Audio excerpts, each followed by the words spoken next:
সহজের সাথে আমাদের সকলকে স্বাগত। আজকে আমরা ক্লাস 5 এর ফার্স্ট সামেটিভ ইভ্যালুয়েশন 2024 সালের ইংলিশ সাবজেক্টের দুটি নমুনা প্রশ্নপত্রের সম্পূর্ণ উত্তর সহ আলোচনা করব। তো চলো এই ভিডিওতে আমরা দেখে নিই ক্লাস 5 এর ফার্স্ট সামেটিভ ইভ্যালুয়েশন বা ফার্স্ট ইউনিট টেস্ট 2024 সালের ইংলিশ সাবজেক্টের এই প্রশ্নপত্রের উত্তরগুলো। এখানে তোমাদের পূর্ণমান রয়েছে 10 এবং সময় হচ্ছে 20 মিনিট। এই সমস্ত প্রশ্নগুলো দেখার আগে অবশ্যই তোমরা চ্যানেলটিকে সাবস্ক্রাইব করে রাখবে এবং বেল আইকনে প্রেস করে অল অপশনটি সিলেক্ট করবে। ভিডিওটিতে একটি লাইক করবে, ভিডিওটি অবশ্যই বন্ধু বান্ধবের সঙ্গে শেয়ার করবে এবং এই সমস্ত প্রশ্নগুলোর পিডিএফ ফাইল পেতে চাইলে সহজে আসুন অ্যাপটি ইনস্টল করবে, সেখানে ভিডিওর পাশে পিডিএফ গুলো কিন্তু দেওয়া থাকবে। ঠিক আছে, তো চলো প্রথমে আমরা সেট 3 প্রশ্ন এবং উত্তর দেখবো। এর আগের ভিডিওতে আমরা সেট 1 এবং 2 এর প্রশ্ন উত্তর দেখেছি। ঠিক আছে, দেখো এখানে প্রথম কি রয়েছে, section A reading comprehension seen. 1 নম্বর দাগে দেওয়া আছে read the text carefully and answer the following question below. ঠিক আছে, অর্থাৎ এখানে তোমাদের বই থেকে একটি প্যাসেজ তুলে দেওয়া হয়েছে, সেই প্যাসেজটিকে পড়তে হবে এবং পড়ে নিচে যে প্রশ্ন দেওয়া আছে সেই প্রশ্নের উত্তরগুলোকে লিখতে হবে। তো এই প্যাসেজটি তোমাদের লেসন 1 গান্ধী দা মহাত্মা, ঠিক আছে, সেখান থেকে কিন্তু দেওয়া হয়েছে, 1 নম্বর লেসন থেকে দেওয়া হয়েছে। দেখো কি বলা হচ্ছে এখানে, গান্ধীজি ভিজিটেড ডিফারেন্ট প্লেসেস, অর্থাৎ গান্ধীজি অনেক জায়গায় ভ্রমণ করেছিলেন। টু কালেক্ট ফান্ডস, অর্থাৎ টাকা সংগ্রহ করার জন্য। ঠিক আছে, ফর ইন্ডিয়াস ফ্রিডম স্ট্রাগল, ভারতের স্বাধীনতা সংগ্রামের জন্য। ওয়ান্স, এক সময়, হি ভিজিটেড ওড়িশা, তিনি ওড়িশাতে গিয়েছিলেন। দেয়ার হি মেট অ্যান ওল্ড ওম্যান, সেখানে তিনি একজন বৃদ্ধা মহিলার সঙ্গে দেখা করেছিলেন বা সাক্ষাৎ হয়েছিল তার সঙ্গে তার। ঠিক আছে, he could not stand straight, সেই মহিলাটা সোজাভাবে দাঁড়াতে পারছিলেন না। ঠিক আছে, যেহেতু তিনি খুব বৃদ্ধা হয়ে গিয়েছিলেন। আর হেয়ার ওয়াজ গ্রে, তার চুলগুলি ছিল ধূসর বর্ণের। হার শাড়ি ওয়াজ টর্ন, তার শাড়িটা ছিল ছেঁড়া।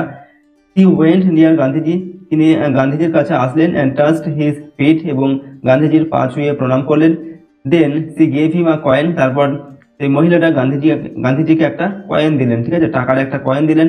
জামানাল Bajaj duty was to keep the funds, Jamnalal Bajaj হচ্ছে একজনের নাম, যিনি কি করতেন, যে টাকাগুলো উঠতো সেগুলোতে নিয়ে তার কাছে রাখতেন। ঠিক আছে, he asked Gandhiji for the coin, তো সেই জামানাল কি করলেন, গান্ধীজিকে সে টাকাটা চাইলেন। ঠিক আছে, নিজের কাছে রেখে দেওয়ার জন্য। বাট গান্ধীজি রিফিউজড, কিন্তু গান্ধীজি সেই টাকাটা তাকে দিলেন না। জামানাল ওয়াজ সারপ্রাইজড, জামানাল অবাক হয়ে গেলেন। I keep thousands of rupees, Jamnalal said, Jamnalal বললেন কি, আমি হাজার হাজার টাকার হিসাব রাখি বা হাজার হাজার টাকা আমার কাছে থাকে, কিন্তু আপনি এই একটা কয়েন আমাকে দিচ্ছেন না কেন?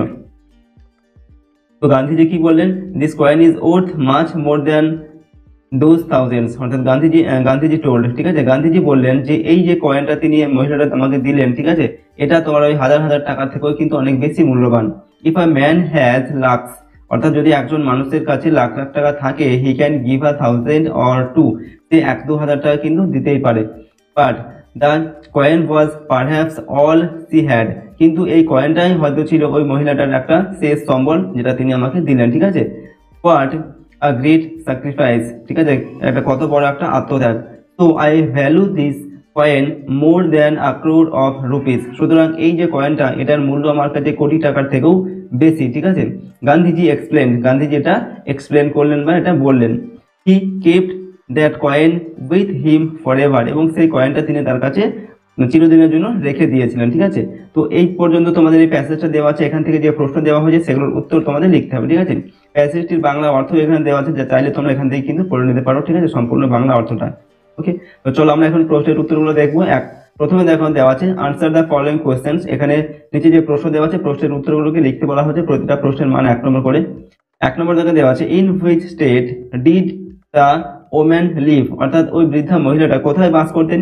উত্তর কি হবে, the woman lived in Odisha, ঠিক আছে, তিনি ওড়িশাতে বাস করতেন বা ওড়িশাতে থাকতেন। 2 নম্বর হচ্ছে what did he collect funds for, অর্থাৎ তিনি কিসের জন্য, অর্থাৎ গান্ধীজি কিসের জন্য টাকা সংগ্রহ করতেন? উত্তর কি লিখবে, he collected funds for India's freedom struggle, অর্থাৎ গান্ধীজি বা তিনি কি করতেন, ভারতের স্বাধীনতা সংগ্রামের জন্য টাকা সংগ্রহ করতেন। Number 3, how did Gandhiji collect funds, Gandhiji কিভাবে টাকা সংগ্রহ করতেন?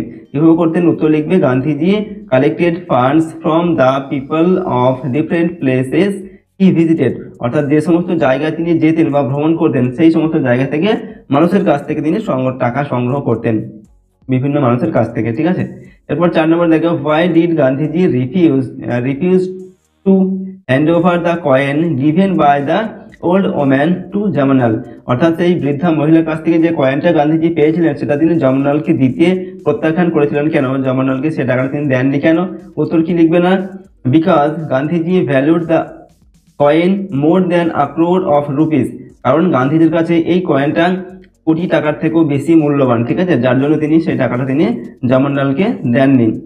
5 নম্বর হচ্ছে according to Gandhiji how was the coin worth much more than 1000, অর্থাৎ গান্ধীজির মতে সেই টাকাটা কেন হাজার হাজার টাকার থেকেও বেশি মূল্যবান?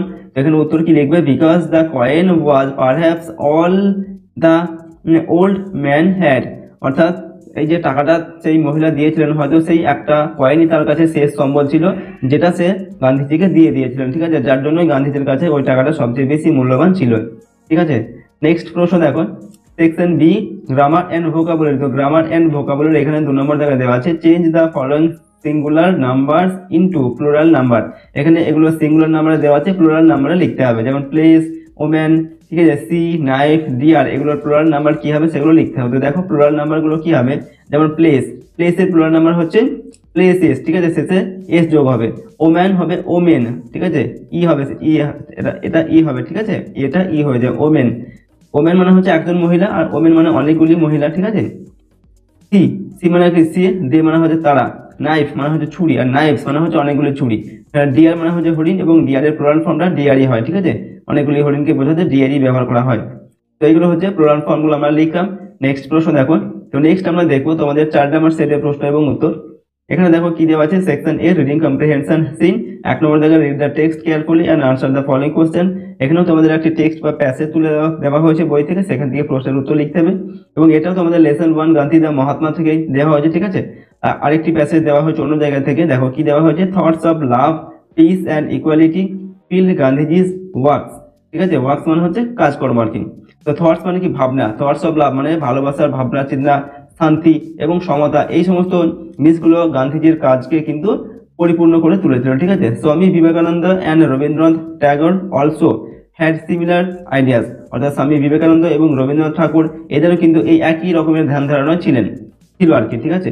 Swami Vivekananda wanted unity among all religious, ঠিক আছে, স্বামী বিবেকানন্দ কি চেয়েছিলেন না, সমস্ত ধর্মের মধ্যে একটা তিনি সমতা বা ঐক্য করতে চেয়েছিলেন, ঠিক আছে। এরপর দেখো কি দেওয়া আছে, he spoke about it in 1893 at Chicago, ঠিক আছে, অর্থাৎ 1893 খ্রিস্টাব্দে তিনি শিকাগোতে কি করেছিলেন, এই বিষয়ে বক্তৃতা দিয়েছিলেন, ঠিক আছে। Rabindranath Tagore started the Rakshabandhan in 1905, Rabindranath Thakur 1905 খ্রিস্টাব্দে রাখি বন্ধন যে উৎসব, ঠিক আছে, সেটা তিনি প্রচলন করেছিলেন। It was a festival of brotherhood and communal harmony, এটা ছিল একটা ভ্রাতৃত্বের, ঠিক আছে, এবং সাম্প্রদায়িক সম্প্রীতির একটা অনুষ্ঠান বা উৎসব। This 3 great men have become immortal for their thoughts and works. তো এই যে 3 জন মানুষ, রবীন্দ্রনাথ, স্বামী বিবেকানন্দ এবং গান্ধীজি, এরা তাদের কাজকর্মের জন্য কিন্তু মানুষের কাছে এখনো ইমমর্টাল মানে স্মরণীয় হয়ে আছেন, ঠিক আছে, তারা কিন্তু এখনো মারা যাননি, মানুষের কাছের মধ্যে কিন্তু তারা বেঁচে আছেন, ওকে, তাদের কাজকর্মের মধ্যে। তো এখান থেকে তোমাদের প্রশ্ন দেওয়া হয়েছে, সেই উত্তরগুলো লিখতে হবে। এটা হচ্ছে বাংলা অনুবাদটা এখানে দেওয়া আছে, তোমরা চাইলে এখান থেকে পড়ে নেবে, ঠিক আছে। নেক্সট দেখো কি প্রশ্ন দেওয়া আছে, নাম্বার এ তে টিক দ্য কারেক্ট আনসার, সঠিক উত্তরের পাশে টিক চিহ্ন দিতে হবে, প্রশ্নের মান 1 নম্বর করে। নাম্বার 1 এ দেওয়া আছে স্বামী বিবেকানন্দ ওয়াজ আ, নাম্বার এ তে দেওয়া আছে প্যাট্রিয়ট, নাম্বার বি তে দেওয়া আছে রিলিজিয়াস প্রিচার, ঠিক আছে, সোশ্যাল ওয়ার্কার আর ফেমিনিস্ট। তো স্বামী বিবেকানন্দ কি ছিলেন, একজন ধর্ম প্রচারক ছিলেন, রিলিজিয়াস প্রিচার, এটা হবে সঠিক উত্তর, অপশন বি এটা, ঠিক আছে, religious preacher. Next number 2, Rakshabandhan was started by, অর্থাৎ রাখি বন্ধন কে প্রচলন করেছিলেন, গান্ধীজি, বিবেকানন্দ, রবীন্দ্রনাথ, না নান অফ দেম, অর্থাৎ কেউ না। তো এটা কে করেছিলেন, রবীন্দ্রনাথ করেছিলেন, ঠিক আছে, রাখি বন্ধন উৎসব অনুষ্ঠান তিনি প্রচলন করেছিলেন, অপশন সি এটা সঠিক উত্তর হবে। নাম্বার 3 দেওয়া আছে Rakshabandhan was a festival of brotherhood and communal harmony. এরপর দেওয়া আছে সিস্টারহুড। তো রক্ষাবন্ধন কিসের উৎসব, এটা হচ্ছে ব্রাদারহুড অ্যান্ড কমিউনাল হারমোনি, ঠিক আছে, এটা ওকে, ভ্রাতৃত্ব এবং সাম্প্রদায়িক সম্প্রীতির একটা অনুষ্ঠান, অপশন সি এটা সঠিক উত্তর হবে।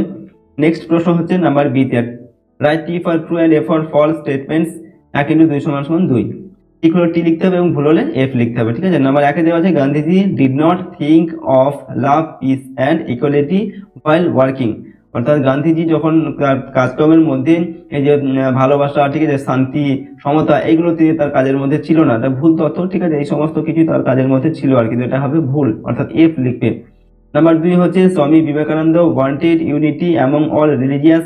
স্বামী বিবেকানন্দ সমস্ত ধর্মের মধ্যে একটা ঐক্য চেয়েছিলেন, ঠিক আছে। এটা সঠিক তথ্য, এটা লিখবে টি। ওকে, নেক্সট প্রশ্ন কি দেওয়া আছে দেখো, section B grammar and vocabulary. এখানে নাম্বার 1 দেওয়া আছে রাইট ম্যাসকুলিন জেন্ডার ফর, অর্থাৎ এই যে নিচে যে শব্দগুলো দেওয়া আছে এগুলোর ম্যাসকুলিন জেন্ডার লিখতে হবে, ঠিক আছে। এগুলো হচ্ছে ফেমিনাইন জেন্ডার দেওয়া আছে, ম্যাসকুলিন মানে হচ্ছে পুংলিঙ্গে লিখতে হবে, স্ত্রীলিঙ্গে দেওয়া আছে পুংলিঙ্গে লিখতে হবে। ওকে, প্রশ্নের মান হাফ নম্বর করে, দুটির জন্য 1 নম্বর দেওয়া আছে। প্রথমে দেওয়া আছে কুইন, কুইন মানে কি রানী, তো এটার যে পুংলিঙ্গ কি হবে, রানী কি হবে, রাজা হবে, তো রাজার, তো এটা কি হবে, রাজা মানে হচ্ছে কিং, কিং মানে হচ্ছে রাজা, তো কুইন হবে কিং। এরপর নাম্বার 2 হেন মানে হচ্ছে মুরগি, তো কি হবে, কক মানে হচ্ছে মোরগ, ঠিক আছে, মোরগ আর কি। এরপর 2 নম্বর দেখে রাইট প্লুরাল ফর্ম, এগুলোর প্লুরাল নাম্বার লিখতে হবে, 1 নম্বর করে প্রশ্নের মান দেওয়া আছে। বাটারফ্লাই, তো বাটারফ্লাই মানে প্রজাপতি, বাটারফ্লাই এর প্লুরাল ফর্ম কি হবে, বাটারফ্লাইজ হবে, ঠিক আছে, শেষে আইটা ওয়াইটা উঠে গিয়ে কি হবে, আইইএস হবে, বাটারফ্লাইজ হবে, ঠিক আছে, মানে অনেক প্রজাপতি। 2 নম্বর হচ্ছে অ্যাস মানে গাধা, যেটা কি হবে, অ্যাসেস হবে, A double S E S, assess হবে, ঠিক আছে। এরকম করে এগুলোর প্লুরাল ফর্ম লিখতে হবে। 3 নম্বর দেখো দেওয়া আছে আন্ডারলাইন দ্য রাইট আনসার, সঠিক উত্তরের নিচে ঠিক আন্ডারলাইন করতে বলা হচ্ছে, তো দাগ দিতে হবে, প্রশ্নের মান 1 নম্বর। 1 নম্বর থেকে দেওয়া আছে মাই ডগ ওয়াক্স, এখানে দেওয়া আছে আওয়ার ইটস হার টেল, ঠিক আছে, হোয়েন ইট সিজ মি, তো এখানে কোনটা হবে, আওয়ার হবে, টেলস ইটস হবে না হার হবে, তো মাই ডগ ওয়াক্স ইটস হবে, ঠিক আছে, ইটস এটা তোলা দাগ দেবে, its tail when it sees me, অর্থাৎ আমার কুকুর যখন আমাকে দেখেন তখন তার লেজটা নাড়ায়, ঠিক আছে। 2 নম্বর হচ্ছে আই রিড ইন ক্লাস 5, আমি ক্লাস 5 এ পড়ি, এখানে হচ্ছে my their his school is nearby, তো এখানে কি হবে, my school is nearby, I read in class 5 my read my school is nearby, আমার স্কুলটা কাছেই, তো এখানে মাই এটা তলায় দাগ দেবেন, ঠিক আছে। এরপর দেখো, তো দেখো এখানে কিন্তু আমরা তোমাদের ক্লাস 5 এর ফার্স্ট ইউনিট টেস্টের জন্য দুটি ইংলিশ সাবজেক্টের মডেল কোশ্চেন পেপারের সম্পূর্ণ উত্তর কিন্তু আলোচনা করলাম। এই প্যাসেজ দুটি তোমরা খুব ভালোভাবে পড়বে এবং যেখানে এই প্রশ্ন উত্তরগুলো এবং গ্রামারগুলো তোমরা কিন্তু ভালোভাবে প্র্যাকটিস করবে তোমাদের প্রথম ইউনিট টেস্টের পরীক্ষার জন্য, ঠিক আছে।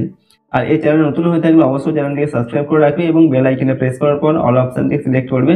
ভিডিওটিতে একটা লাইক করবে, ভিডিওটি বন্ধু বান্ধবের সঙ্গে অবশ্যই শেয়ার করবে এবং যদি পিডিএফ ফাইল পেতে চাও তাহলে সহজ লেসন অ্যাপটি ইনস্টল করবে, সেখানে কিন্তু পিডিএফ দেওয়া থাকবে।